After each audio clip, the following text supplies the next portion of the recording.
Okay, we'll start in 5 minutes.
Okay, we'll start at exactly 1:30.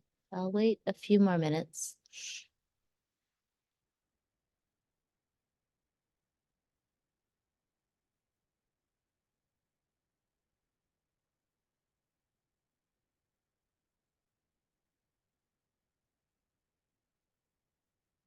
I'll also post the recording of our meeting online. So we'll finish at 3:45 PEI time. Please let me know if you have any questions specifically about the take home, which is due today. You can submit it on Moodle. If there are any problems, just email me your assignment. And I should have the marks uploaded by next week.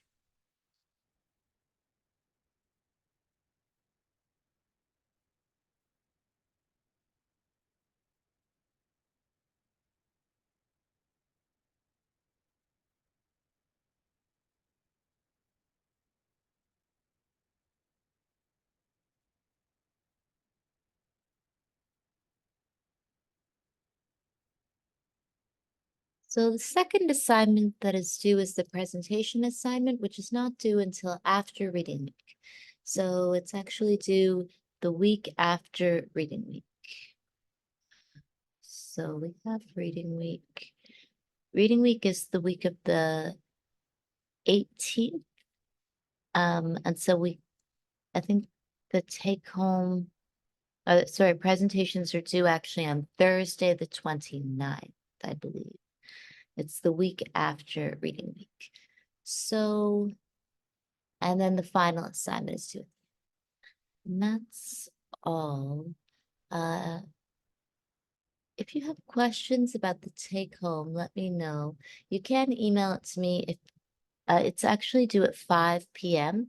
and you're asked to upload it on Moodle. But for some reason, if you didn't have a chance to finish the assignment or you forgot or you have extenuating circumstances, just email me and you can send me the assignment directly through email. Many people have handed it in, but it isn't due until 5. So let me know if you need more time.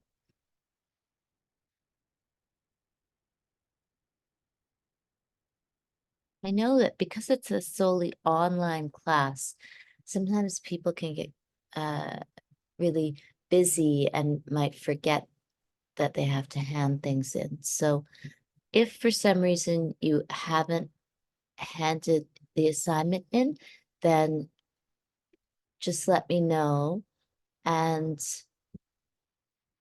you can hand it in late to me over email. Most people have submitted it, but it is because it's just solely online. I think sometimes people might be really busy doing things in Prince Edward Island or wherever you happen to be this term.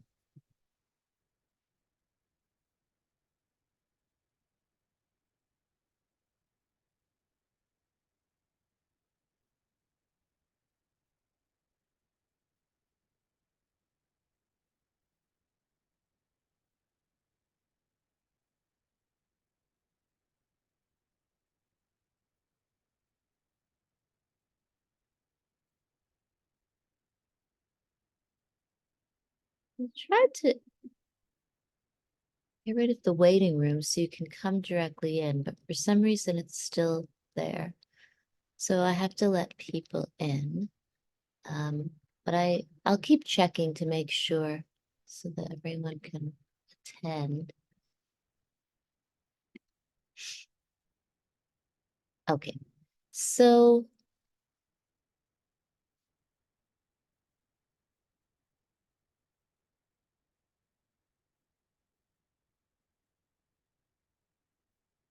in this week we're going to discuss standpoint epistemology and specifically the work of Sandra Harding, who is a really well-cited feminist scholar. And Harding is a well-cited American feminist who created this term and was involved in an ongoing debate, and specifically in the 1970s and 80s about objectivity. So objectivity is the idea that there is an objective or rational truth that we all experience and all share. Objectivity and positivism often guide scientific research. So if you were trying to find, say, the cure for a disease, it should be the same cure for everyone. What feminist researchers often suggest is that there is no true objectivity if we were to consider positionality. So positionality refers to the subject positions we occupy, um, our own lived experiences. So if you are somebody who lives in a country in the global south, or you are from a country in the global south, your understanding of uh,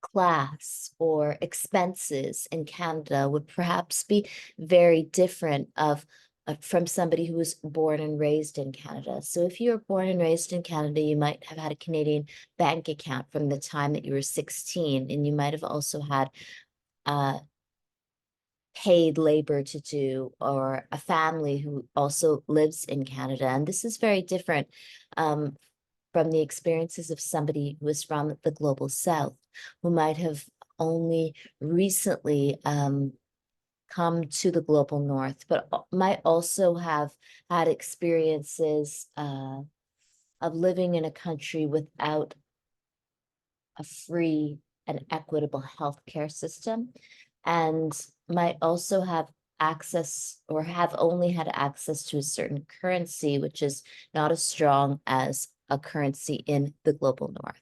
So even if we were to think about disease and what disease means and what health means, we can compare perspectives of people from the global south and people from the global north. Even within these kind of categories of global north and global south, class differences will obviously determine how we imagine health, and also our exposure to disease and antibiotics in healthcare.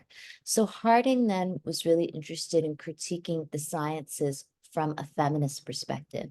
And for Sandra Harding and many who are part of this school of standpoint epistemologists, gendered experiences, the experiences that women and transgender people and queer people have with science and with scientific truth and scientific ideas of what is rational or universal, complicate the ideas of positivism and objectivity.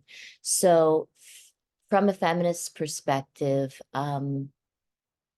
reproductive health and sexual education and health will obviously not be the same for everyone. That one's attitudes towards women, transgender people, queer people will shape the ways that scientists do research, particularly about childbirth, sex, sexuality, gender identity, and other aspects of life.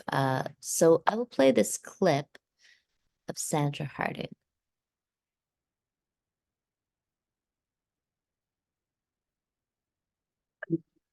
My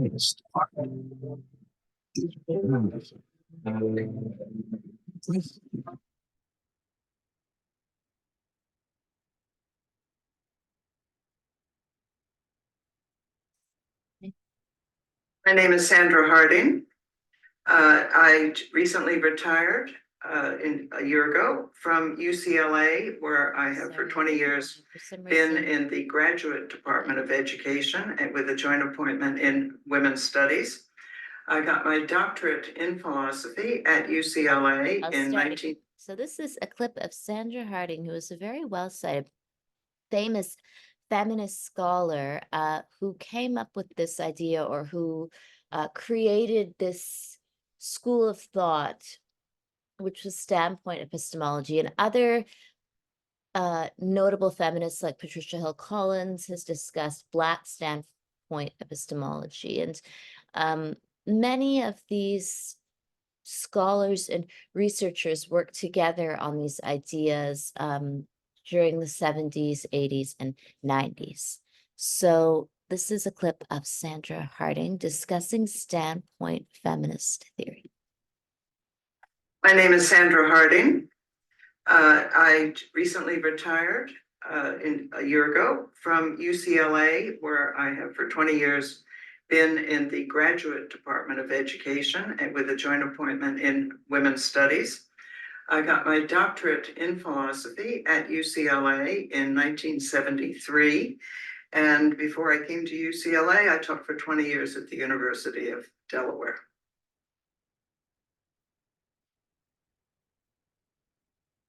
So what drew me to feminist theory in the first place? Well, when I started back to graduate school in 1968, I went to graduate school late. I had been out for 12 years working in New York City. When I returned to graduate school, very shortly after that, the women's movement started up. And my friends, graduate student friends who were working in ethics and in political philosophy were busy writing away about women's rights and abortion rights and a different understanding of democracy and women's need to be in important positions in the government. What was somebody thinking epistemology and philosophy of science supposed to do? Those of us who worked in science and knowledge epistemology areas were really quite puzzled how to use the terrific energy and resources the women's movement was providing to think philosophy in a different way. What happened was that in the social sciences and some areas of natural sciences, especially biology with women's health issues and environmental issues, questions about the objectivity, about the standard notion of objectivity as requiring value neutrality, came under fire, right? how could it be that these supposedly value neutral sociologies, medical theories, and so forth, that clearly were directed by the needs and interests of pharmaceutical companies, of physicians as opposed to their patients, of the welfare department instead of the people who were receiving welfare, of the World Bank instead of the people who needed the resources for development.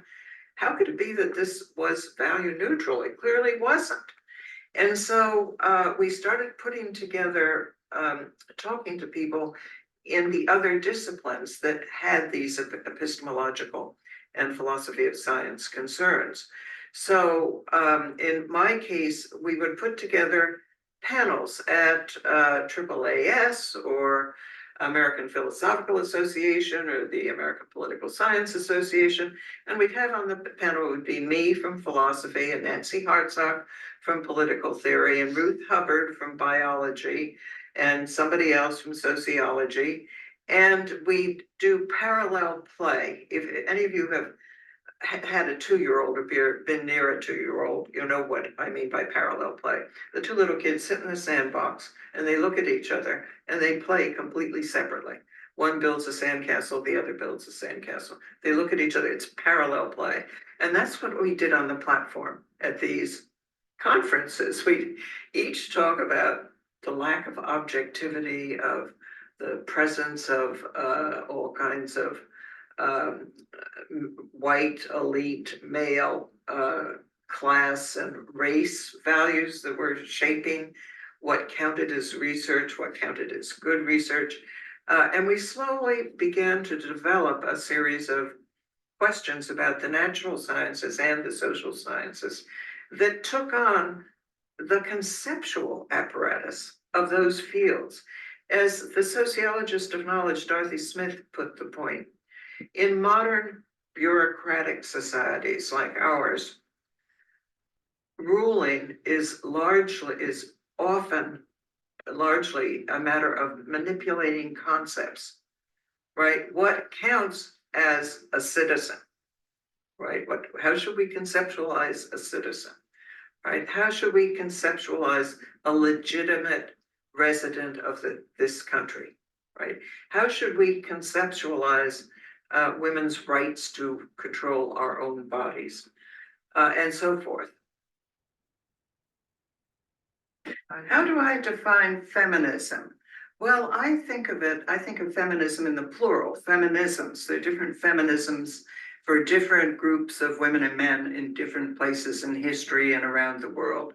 They're very different from each other, but what they share is a concern to provide resources so that for women to be able to take greater control of our lives.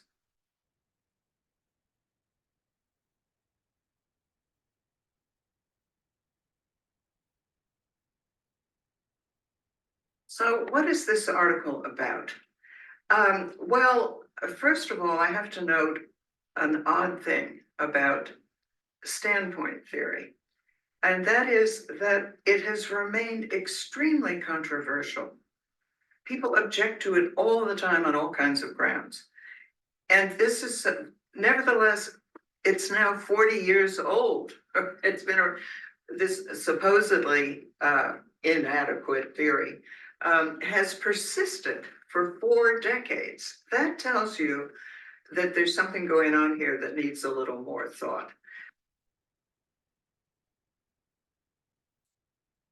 Let me point out first that standpoint theory is thought of in a number of different ways. It's thought of as an epistemology, that is a theory of who can produce reliable knowledge and how knowledge should be justified. It's thought of as a philosophy of science, of how to, what best practices and goals for scientific research should be. It's thought of as a sociology of science that looks at the particular social conditions that create different kinds of knowledge and so forth. So it's thought of as a methodology, of course, of how to go about doing research. standpoint theory is usually thought of as having a very particular historical lineage, and it does. Marx asked the question, what can we learn about how the class system works by starting off from workers' lives, rather than starting off from the lives of the elites of the day. And 100 and something years later, feminists picked this up and transformed it. It does have a source in 19th century and earlier European philosophy. But the feminist standpoint was specifically developed, as I indicated earlier, as a result of the research being done out of the politics of the women's movement, right, by sociologists, political scientists, and so forth. However, so that's the official intellectual lineage of standpoint theory. But standpoint approaches appear to be organic in this sense. You can, every time a new group steps on the stage of history, it tends to say something like, gee whiz, from the perspective of our lives, things look different. So you can see the civil rights movement saying that, you can see the poor people's movements, you can see post-colonial and decolonial movements saying that, lesbian, gay, bi, trans. So standpoint methodology and theory is a kind of organic logic of research, I would say.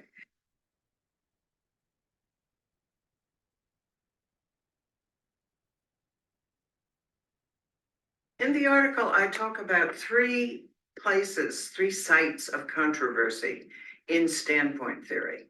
The first one is that it extends the logic of scientific research, the control of the scientific research process, back, one could say, to the beginning of the research process, that is, the context of discovery. And for philosophers, and indeed many scientists, most scientists perhaps, the context of discovery was supposed to be left free of all kinds of regulatory controls. There's lots of talk in philosophy of science and in science of these serendipitous, accidental discoveries that were made, who knew they were going to ask this question, the great insights, completely inexplicable, of brilliant scientists. As Hilary Rose and Stephen Rose put the point, this way of doing philosophy of science makes science a humanity. It turns science into the kind of enterprise that is conducted by great artists and great poets and great musicians. They get insights from who knows where and go on. It's their individual creativity, their connection with the universe in some mystical, inexplicable way that permits the production of important new knowledge. Now, there certainly is something right about that. But in fact, the origins of scientific questions has another very clear dimension, namely, whatever the funders and sponsors want funded and sponsored gets turned into scientific questions. And the kinds of research questions that women or racial minorities or poor people might want asked do not get asked. For example, how there's a whole field of neglected tropical diseases, right? Which are ones that don't interest. They don't strike rich people, they strike poor people living in jungles and so forth. So why bother to figure out how to resolve them? And there's many other questions, of course, that all of these new social justice movements of the 1960s raised.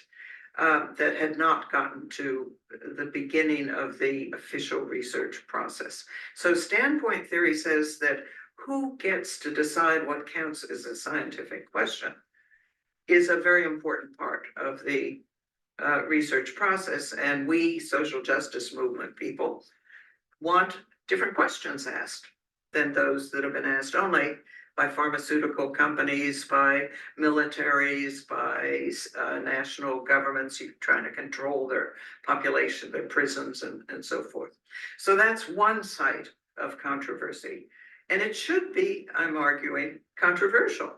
We need to talk about how come science is directed and managed only or primarily by corporations, states, and militaries. That's an important question. What should be is that what the relationship between science and society should be?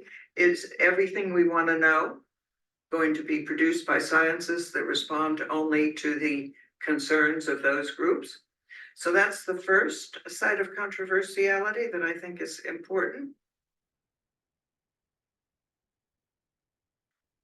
Now, a second source of controversy for standpoint theory is that it seems to be making the knowers not individuals primarily, but social groups. And that goes against our whole Enlightenment 500-year, or however you want to date it, 400, 300-year tradition of modernity.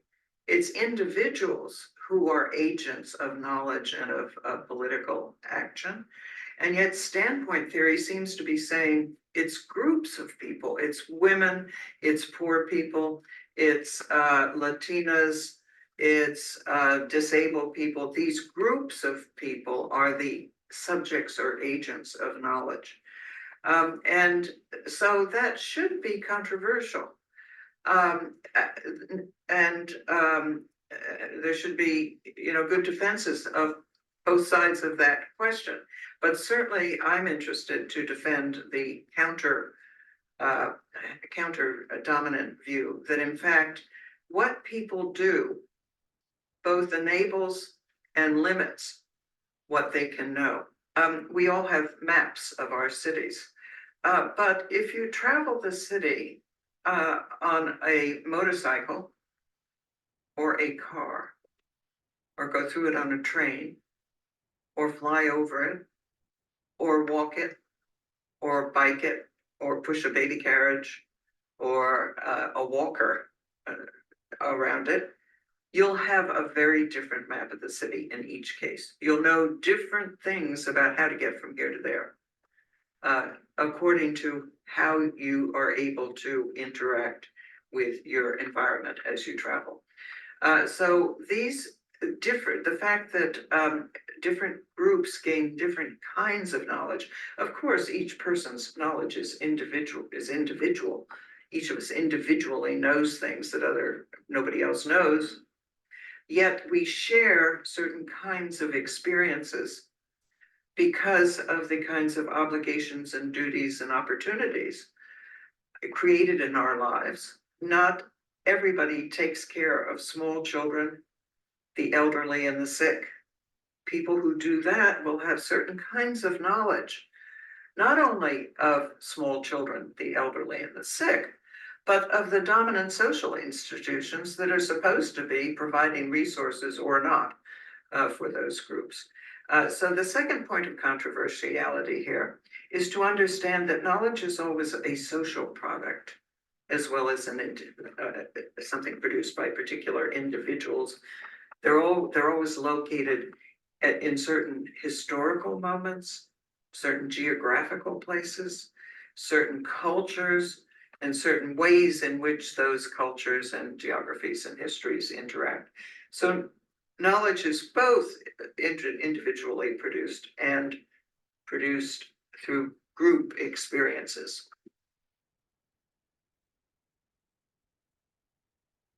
So the third source of controversiality I want to talk about, there are others, but the third one that the article talks about is the fact that standpoint theory seems to be doing social constructivism. That is, it's arguing that knowledge is socially constructed. But standpoint theory has a different kind of constructivism. As I indicated, it argues that how we interact with natural and social environments both enables and limits what we can know. It doesn't determine what we can know. And nevertheless, it's relevant to what we can know. It provides certain opportunities for us to think in kinds of ways we might not have otherwise thought. So what do I want readers to take away from this article, the most important point? I think it's that we should always ask whose knowledge is being produced, for whom is a particular piece of research going to provide benefits, and who's going to bear the costs of that being the question pursued rather than others that might be important.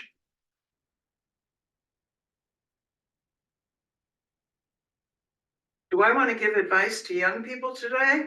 No way.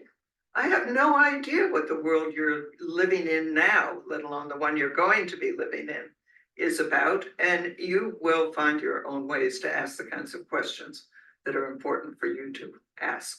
Go for it.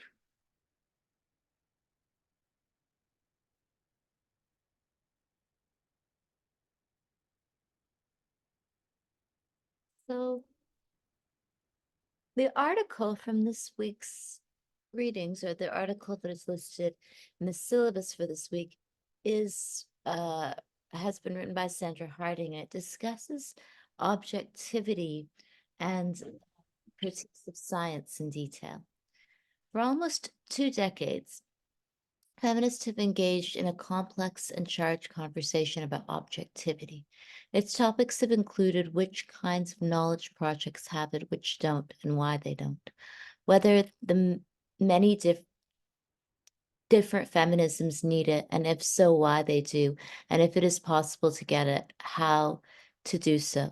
This conversation has been informed by complex and charged pre-feminist writings and tend to get stuck in debates between empiricists and intentionalists, objectivists and interpretationists, and realists and social constructionists, including post-structuralists. So Harding is interested in the kinds of knowledge projects that exist in the social sciences and humanities. And this term knowledge project is used by the author to discuss the ways that people try to produce knowledge,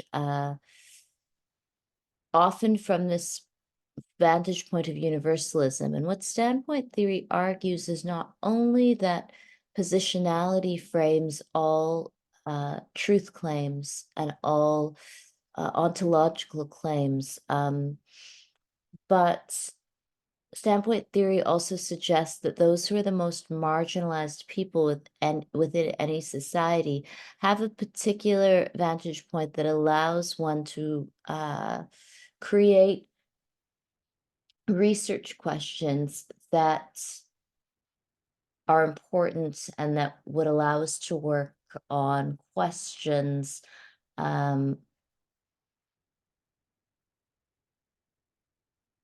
that are of necessity. So from the perspective of science, if you were to think about what cancer seems like, or what the experiences people have of cancer in their lives and in their families' lives, if we were to talk to the most economically marginalized people in any city or in any country, then the importance of cancer research would obviously be magnified. And cancer research might also look at the ways that environmental discrimination or housing discrimination could contribute to cancer. So Harding states that many feminists, like thinkers in other new social liberation movements, now hold that it is not only desirable but also possible to have that apparent contradiction in terms, socially situated knowledge. So knowledge itself is supposed to really be objective. It is supposed to be something that we know, that everyone can know. But Harding advances this idea of socially grounded or situated knowledge, so that the knowledge that we produce is always located in a specific place and also is determined by positionality in terms of class position, uh, one's lived experiences, and one's political ideology. Harding draws on Haraway to look at the ways that historical contingency uh, shapes knowledge claims. So history is central to standpoint epistemology and to feminist critiques of science. And this is obviously important because science has always been historically contested. One of the most obvious examples is the Nazis. So, Nazi uses of science and medicine to make objective truth claims that masked genocide and efforts to ethnically cleanse uh, a population lead us to critiques of science. So science should always be questioned, and science has never been neutral or innocent in historical terms. So Haraway writes to have simultaneously an account of radical historical contingency for all knowledge claims and knowing subjects, a critical practice for recognizing our own semiotic technologies for making meanings, and a no-nonsense commitment to faithful accounts of a real world.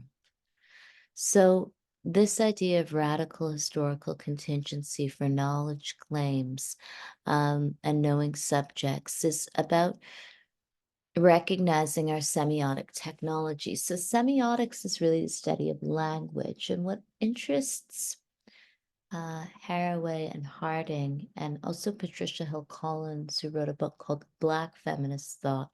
And what also interested Stuart Hall, who is a Black cultural studies critic, was the way that language shapes meaning.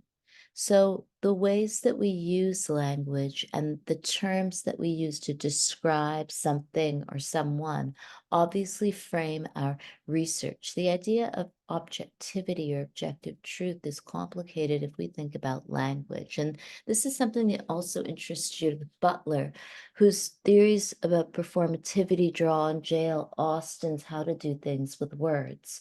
So Judith Butler has argued that gender is not scientific, that categories of male and female exist in a linguistic schema in the English language, where there are these two genders, male or female, and when one is born, they're assigned this identity, male or female, and must perform under this sign. And Judith Butler has argued in Gender Trouble and Bodies That Matter that rather than being descriptive, gender identity is constructed and is historically constructed in a male-female binary. When people try to transgress this male-female binary, there are consequences, and those consequences can involve violence or policing or social ostracization or social stigma.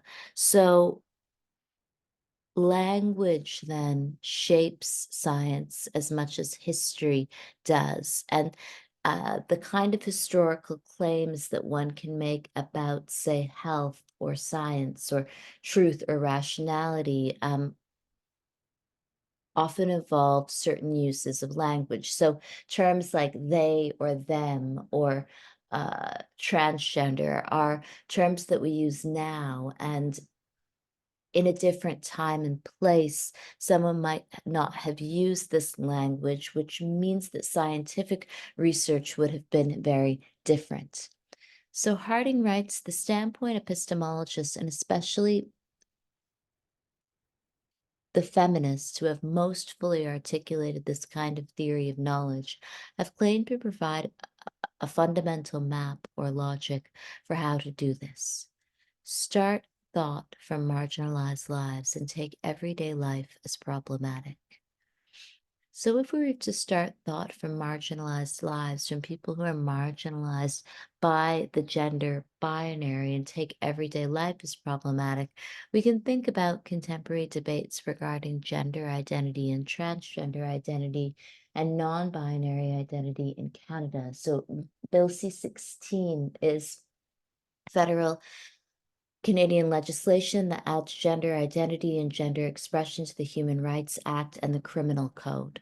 So that if you are a transgender person or non binary person or someone who does not fit in with a predominantly white European gender binary, even in terms of aesthetics or hair or facial hair, um, voice, the size of your body, and you try to work in Canada, if you face discrimination, you can receive financial compensation. And I think I've mentioned this in previous classes that one of the cases that was tried in British Columbia involved a $30,000 uh, settlement to someone who worked in the service industry whose boss misgendered them and fired them. So, in another case, with I think it's the Catholic School Board, it is one of Canada's many school boards that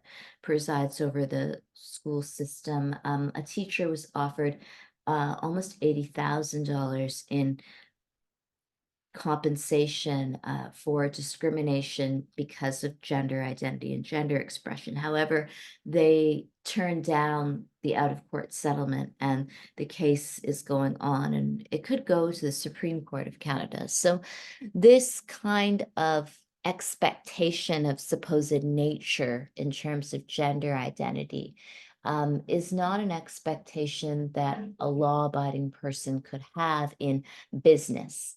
And if one publicly and vocally makes this kind of expectation into workplace policy or uses these gender expectations to fire people who have jobs, then the law can be used against those who have this kind of unchanging idea of gender.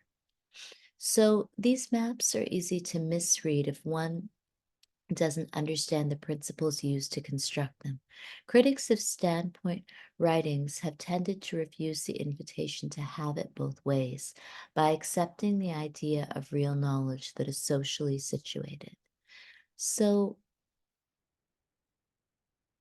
this idea of real knowledge that is not socially situated, I think, uh, is a really problematic one. Knowledge is obviously always socially determined, but it is also determined by language and by the time period we live in. So, even the language of gender and the ways that uh,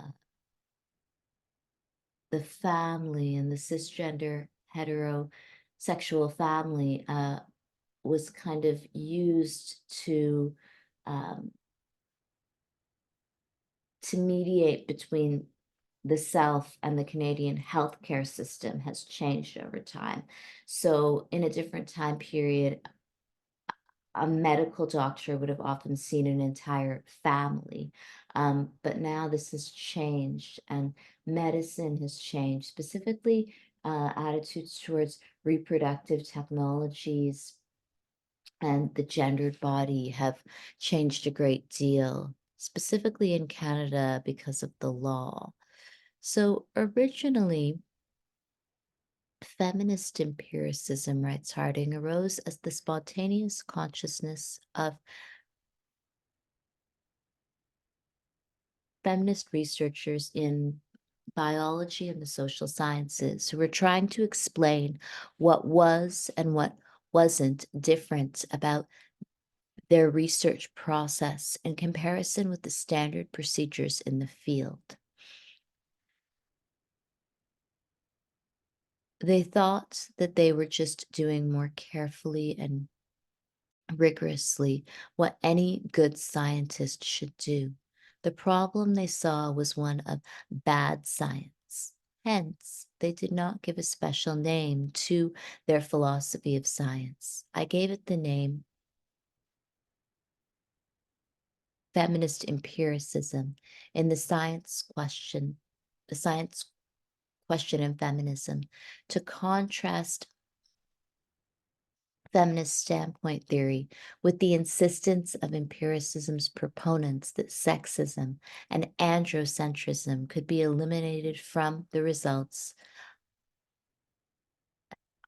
of research if scientists would just follow more rigorously and carefully the existing methods and norms of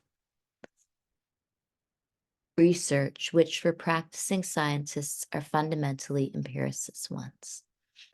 So, this idea of empiricism within science is something that feminist empiricists have debated and grappled with. And the idea that there is bad science and good science is one of the questions that Harding discusses in this article. Um, So the elimination of sexism and androcentrism from results of research is one of the claims that empiricists make and feminist empiricists make.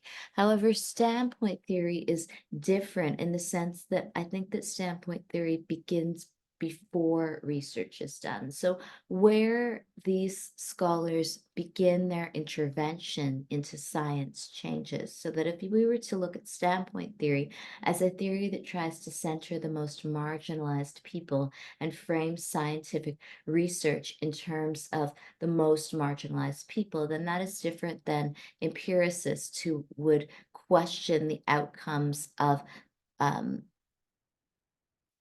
certain research projects and try to eliminate androcentrism and sexism from the results of research. So the questions I think are really important. So if we were to consider HIV and AIDS as an example, if we thought about HIV and AIDS from the perspective of standpoint theory and standpoint epistemology, then we can think about what HIV and AIDS means for the most marginalized people in any society, the most economically and disenfranchised, but also the most marginalized in terms of social and sexual capital. If we were to think about HIV and AIDS from the perspective of empiricism, then I think that empiricists would try to eliminate the androcentrism and sexism from scientific results of research projects and look at trying to follow rigorous methods. So rather than reframing the questions within science, empiricists then often try to return to this idea of truth claims from a feminist perspective. So a lot of this distinction that I think Harding is making, and this is my own interpretation from what I've read, but the distinction that I think Harding is making between wanting to change the questions that are asked and wanting to, as opposed to wanting to ask even more empirically sound questions, are really at the heart of a lot of social movements. Like if we were to think about the civil rights movement or any movement of marginalized people, then what is often being debated by social movement actors is this idea of changing how society views problems themselves or trying to find more and more marginalized people to solve those problems using existing methods. So, do we change the ways that we approach research questions by trying to look at societal problems from the perspective of the most marginalized? Or do we try to get marginalized people to enter institutions that already exist and to enter, say, into discussions or debates that are already framed by writing and that is produced by the most privileged people. So should we reframe research itself so that there are more and more texts that are produced like Black feminist thought, which is written by Patricia Hill Collins, who is a Black feminist scholar? Or should we try to include more and more people in conversations that involve discussing the philosophy of Gilles Deleuze or other very well cited European scholars? So these are questions that I think always frame discussions regarding marginality. Attitudes towards money could also be thought of in the same way. If we were to think about capitalism from the most marginalized group of people, then capitalism itself as a system seems extremely exploitative and even cruel, because it is possible that someone will become very sick and die at a young age because they don't have access to money. However, if we were to think about trying to make capitalism more equitable so that more and more people become middle class, then this is also a goal of assimilationists within different marginalized groups and within discussions about marginality. So Harding writes, I have a different goal in this essay to show how strongly feminist reflections on scientific knowledge challenge the dominant pre-feminist epistemology and philosophy of science that are held by all those people inside and outside science who are still wondering just what are the insights about science and knowledge that feminists have to offer. In my view, this challenge is made but most strongly by feminist standpoint epistemology. So if we were to think about how strongly feminist reflections on scientific knowledge challenge the dominant pre-feminist epistemology and philosophy of science that are held by all those people inside and outside science. The idea of pre-feminist epistemology leads us to think about how scientific questions were framed and have been historically framed. So epistemology is the study of knowledge, and so pre-feminist epistemology would refer to knowledge production before an understanding of feminism, and even before, I guess, an understanding of equal rights laws and civil rights. So the ways that science is understood and the ways that knowledge is produced could not include any understanding of women as people with a certain set of truth claims to make, and also with entitlements to science and scientific research and health research that centers gendered bodies that are not male bodies and the most privileged male bodies. So standpoint epistemology then asks us to look at this kind of pre-feminist epistemology from the perspective of positionality and those who are the most marginalized people. And Patricia Hill Collins' book, Black Feminist Thought, uses standpoint epistemology to construct the idea of Black feminist standpoint epistemology. So what would health research or scientific knowledge look like from the perspective of Black feminism and Black women? And Hill Collins is obviously clear that Black women are not a group of people that could be discussed or spoken about or spoken or written about as a unified group of people because of distinctions, obviously, regarding class and location and lots of other intersecting peripheries. But Hill Collins is still interested in the ways that the very specific experiences of slavery and histories of slavery and the gendered history of slavery, and particularly in relation to reproduction, creates a positionality that makes the experiences of Black women in the Americas very different than those of white women and other people. So Saidiya Hartman's writings about slavery and the labors of Black women um, are really important in considering how reproduction and childbirth for Black women has never been the same as any other group of women because of the history of the slave trade and the ways that Black women's reproduction was controlled due to slavery. And what having a child means, Saidiya Hartman argues, is always historically charged with meaning because of slavery.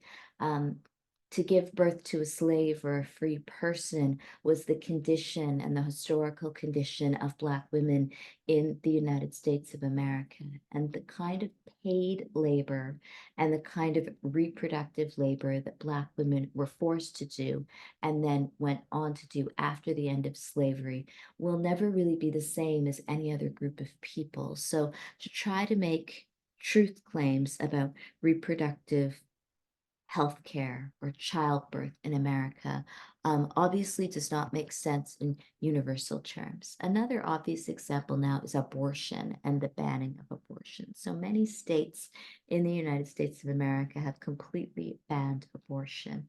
And we can think about abortion also in historical terms that rather than thinking of abortion from an objective scientific perspective, abortion has obviously never been thought of just as pure science.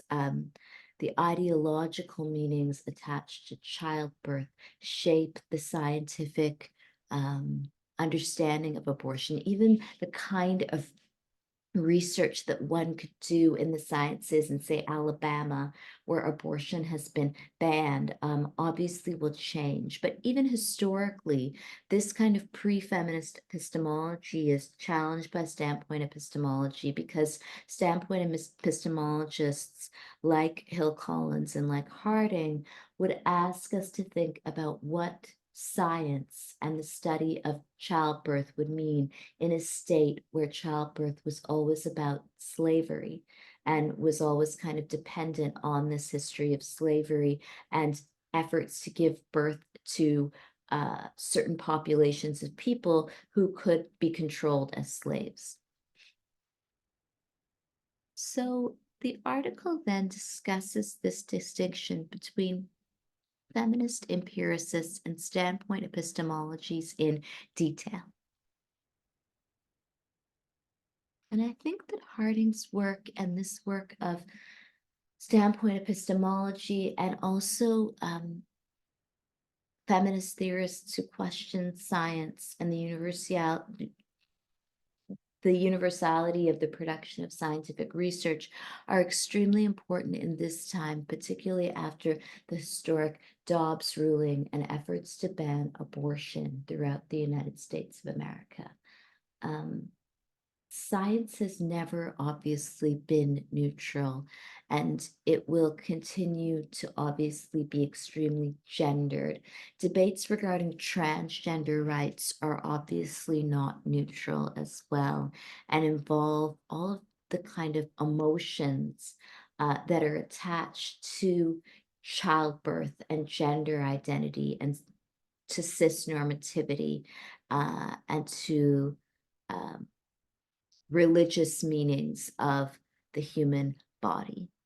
So Harding writes, as already indicated, spontaneous feminist empiricists think that insufficient care and rigor in following existing methods and norms is the cause of sexist and androsexist results of research, and it is in these terms that they try to produce plausible accounts of the successes of empirically and theoretically more adequate results of research. Standpoint theorists think that this is only part of the problem. They point out that retroactively and with the help of the insights of the women's movement, one can see these sexist and anti-sexist practices in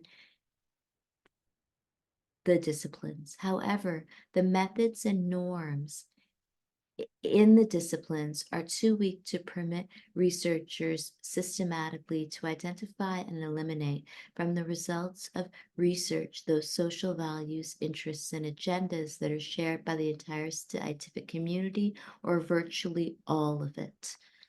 So obviously, I mean, from my own experiences in the university system, people are extremely sexist and really racist to often enter into the university system. And someone's positionality as being extremely wealthy and having a really rich family who produces academic research often frames their capacity to judge and shape and to even pose questions about society. So if one's idea of society begins from this perspective of kind of authority, and specifically settler colonial authority, and if one thinks of society only from the perspective of, say, them and their family who are really rich in Ontario, then obviously the kind of questions that somebody asks will be quite limited.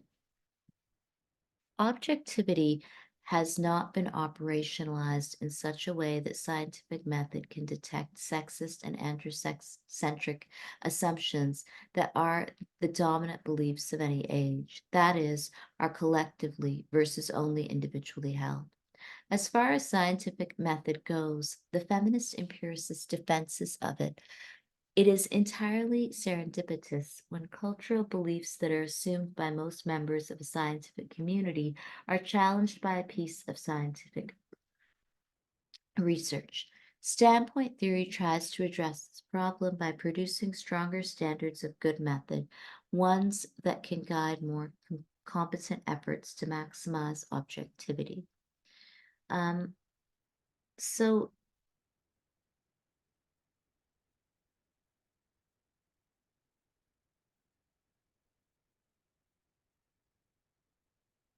objectivity is an interesting idea. Um, and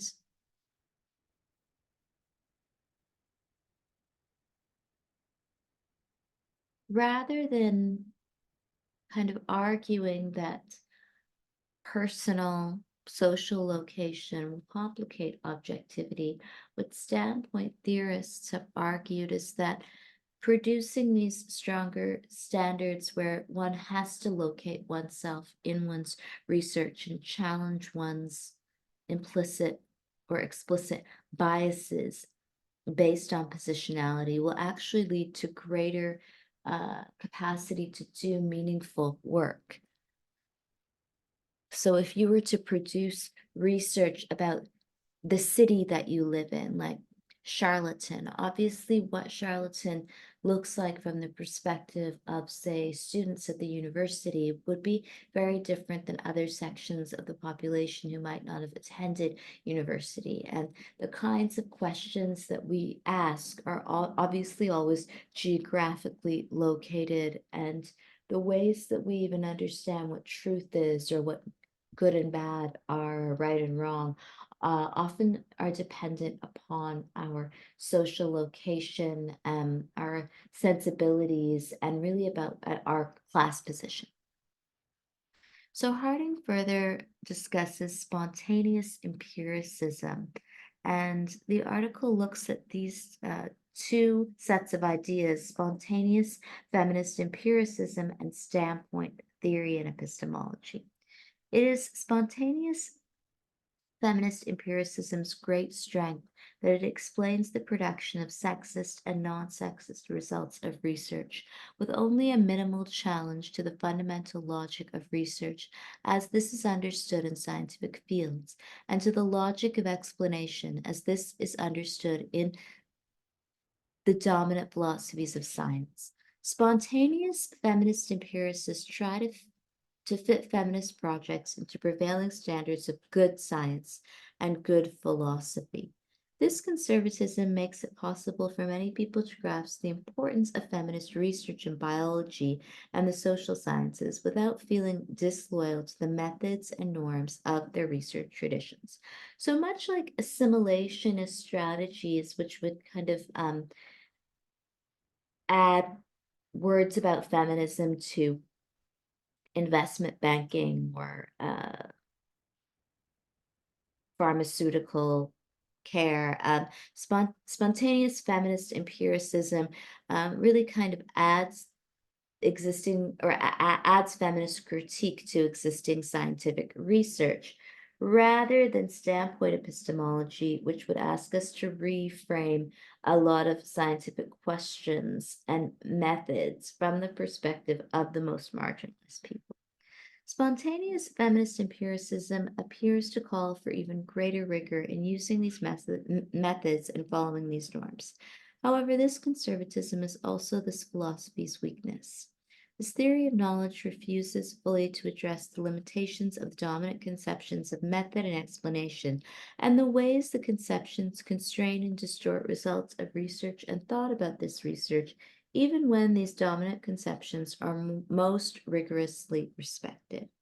So this kind of lack of, I guess this kind of assimilation to science is uh, one of the goals of feminist empiricism. So much like other ways of kind of assimilating minorities to existing institutions and frames of thought, feminist empiricism um,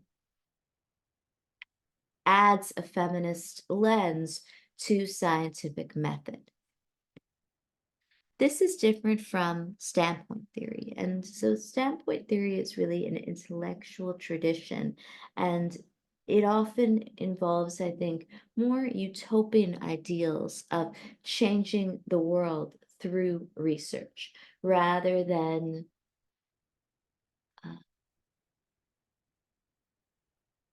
changing research to add these kind of categories of marginality.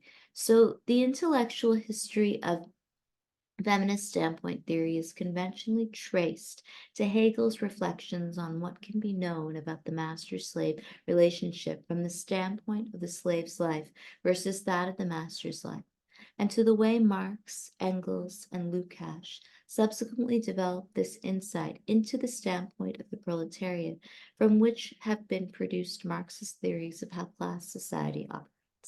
In the 1970s, several feminist thinkers independently began reflecting on how the Marxist analysis could be transformed to explain how the structural relationship between women and men had consequences for the production of knowledge. However, it should be noted that even though standpoint arguments are most fully articulated as such in feminist writings, they appear in the scientific projects of all of the new social movements.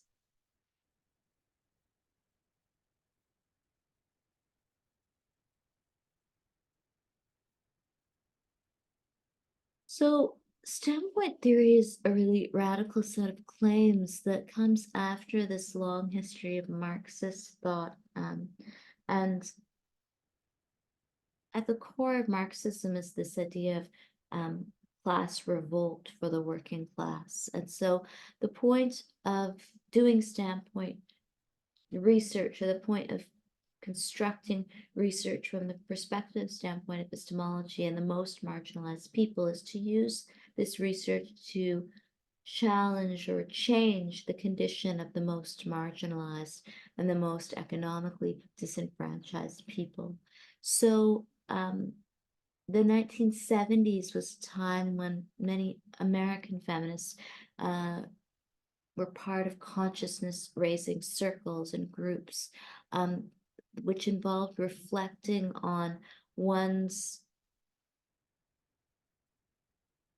stigmatization or one's marginalization because of sexism. And the point was not just to reflect upon this condition, but was to change this condition.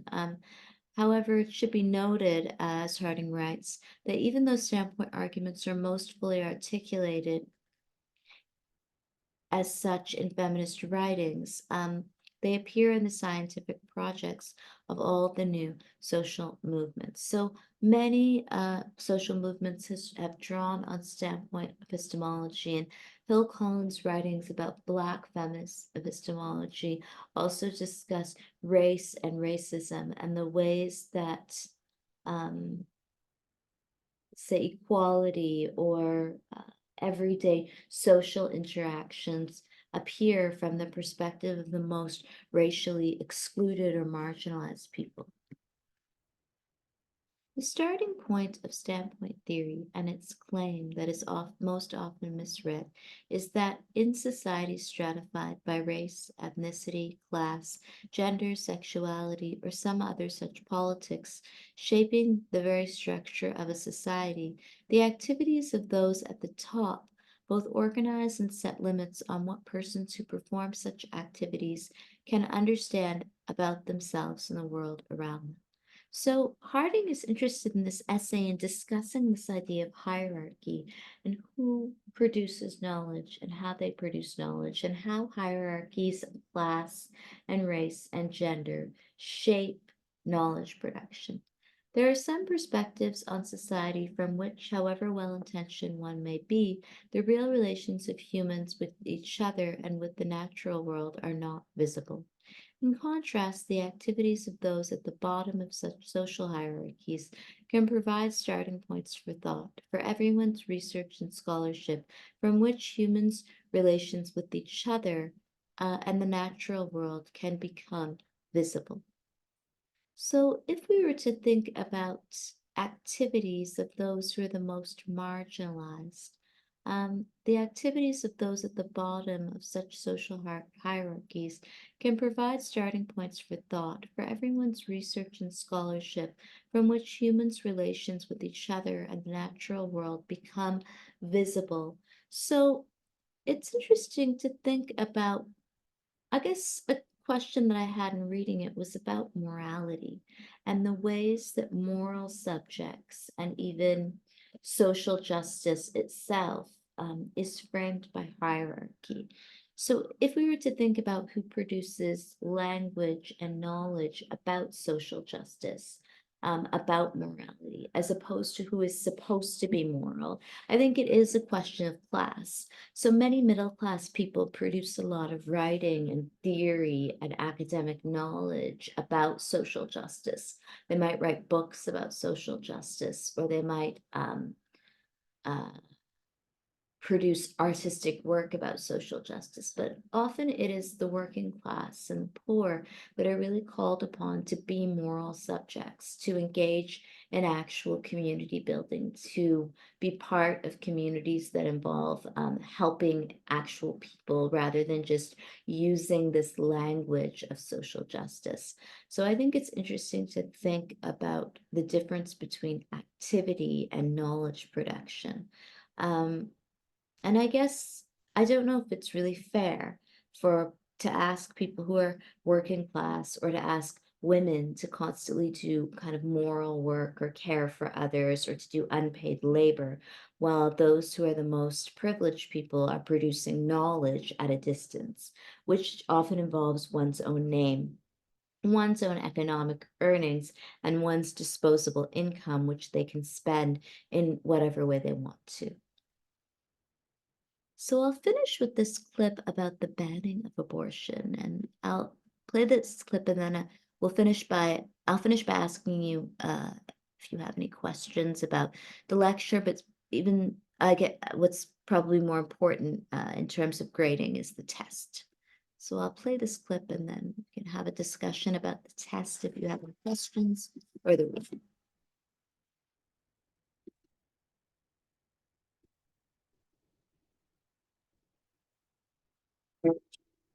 This will be the day.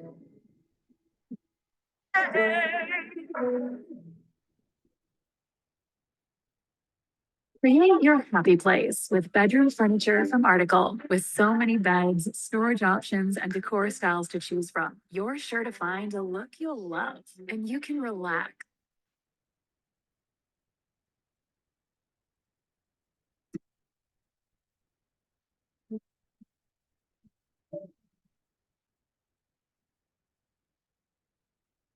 Hi, everyone. I'm Josh Rushing, and you're in the stream. Today, we're talking about how new abortion bans in the United States are affecting women. What's your take? Share your thoughts and experiences in our live YouTube chat.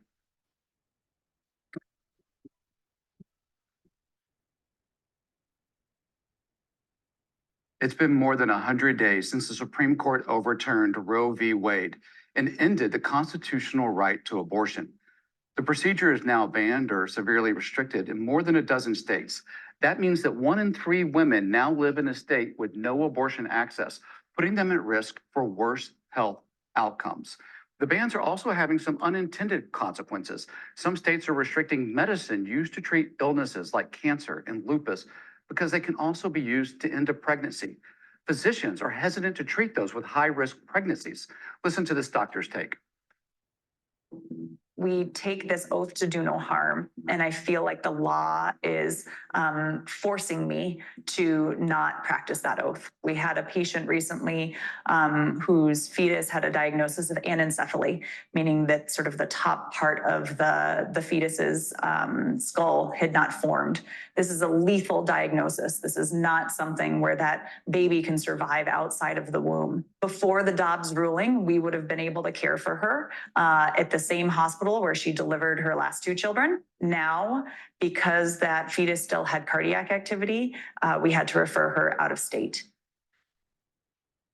And joining us to talk about the healthcare landscape and how the healthcare landscape has changed since Roe was overturned is Elizabeth Nash in Washington, D.C. She's the Principal Policy Associate at the Guttmacher Institute, an NGO that focuses on reproductive rights. We're also joined by Dr. Jessica Rubino, a family medicine physician from Austin, Texas, and Michelle Goodwin, professor of law at the University of California and author of Policing the Womb, Invisible Women, and the Criminalization of Motherhood. All right, guys, thank you so much for being with us. Michelle, I'd like to begin with you because I think this is kind of confusing, particularly for our international audience, that there's this kind of patchwork of laws where it's different all across the US. I'm going to bring up a map on my laptop while you talk about it. And can you kind of explain to someone who maybe isn't familiar with the US legal system why this is so different and what's happening across the US?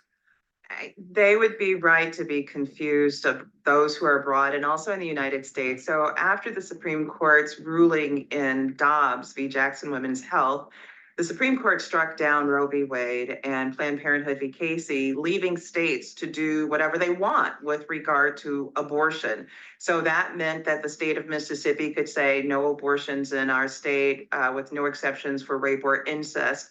It meant that other states could say that we have a ban on abortion after 8 weeks of pregnancy or 12 weeks of pregnancy. It meant that the Texas law SB 8, which bans abortions after 6 weeks of pregnancy with no exceptions for rape or incest, and that also has a bounty hunter provision, was lawful. The Supreme Court had already ruled that that law could go into effect essentially by failing to intervene. So across the country, we have states doing different things. But I will say this, in states like New York, Illinois, California, Colorado, there are folks in Kansas fighting back, saying that there is a constitutional right in their states to be able to terminate a pregnancy, or at least if it's not written into their constitutions, it's something that their legislatures have made clear that folks in those states are safe to have abortions. Well, Jessica, what does it mean? You're in Texas, and I'm still looking at this map on my laptop, and Texas is listed as one of the most restrictive states in the union. What does that mean for you as a doctor, and what does that mean for some of your patients? Yeah, thanks so much for having me. So I am a family medicine physician, and I specialize in abortion care. And the reality is actually, as a Texas provider, I have always, over the last 4 to 5 years, I've always worked under restrictions in Texas. So we always had rules about who could do the ultrasound. We had rules about who, like the information I had to give my patients and what I was allowed to say. So I always had that. Then about a year ago, SB 8 started. That was the 6-week ban. That was almost a complete shutdown of things. And then now, of course, since Roe, it's been several months. And basically, it's a day-to-day struggle. Every patient visit is much more difficult than it was because obviously I'm not doing abortions. I'm not able to do any. And that's regardless of the health of the person in front of me, why they need that abortion. I mean, there's just no exception. So it's just a flat ban at this point. Okay, I'll stop it there because I know that your class ends now.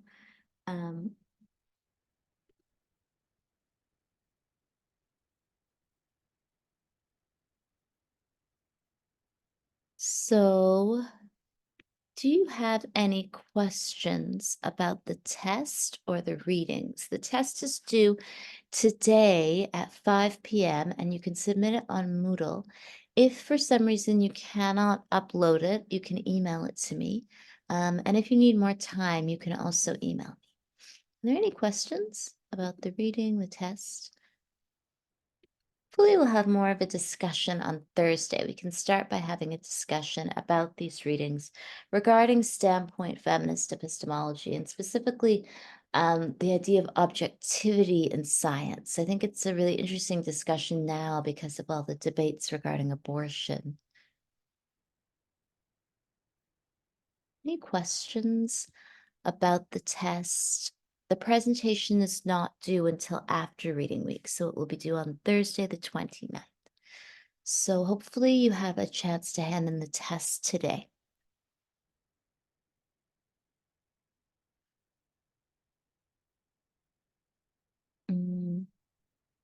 Should be, I'll make sure that it's today. It was supposed to be, oh, actually, no, it was the 29th. Sorry, it was Monday.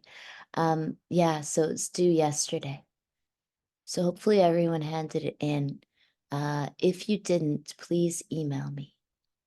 And we can, because I know some people said that they couldn't hand it in for extenuating circumstances. But yeah, it was due yesterday. Sorry. Any other questions? If you still want to hand it in, just send me an email. Also, if you are joining the class late, please let me know. And I have to contact the registrar if you would like to register late. And then we can meet over Zoom if you've joined the class late and discuss how you will make up the first assignment.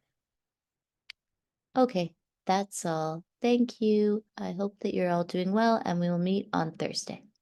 Thanks.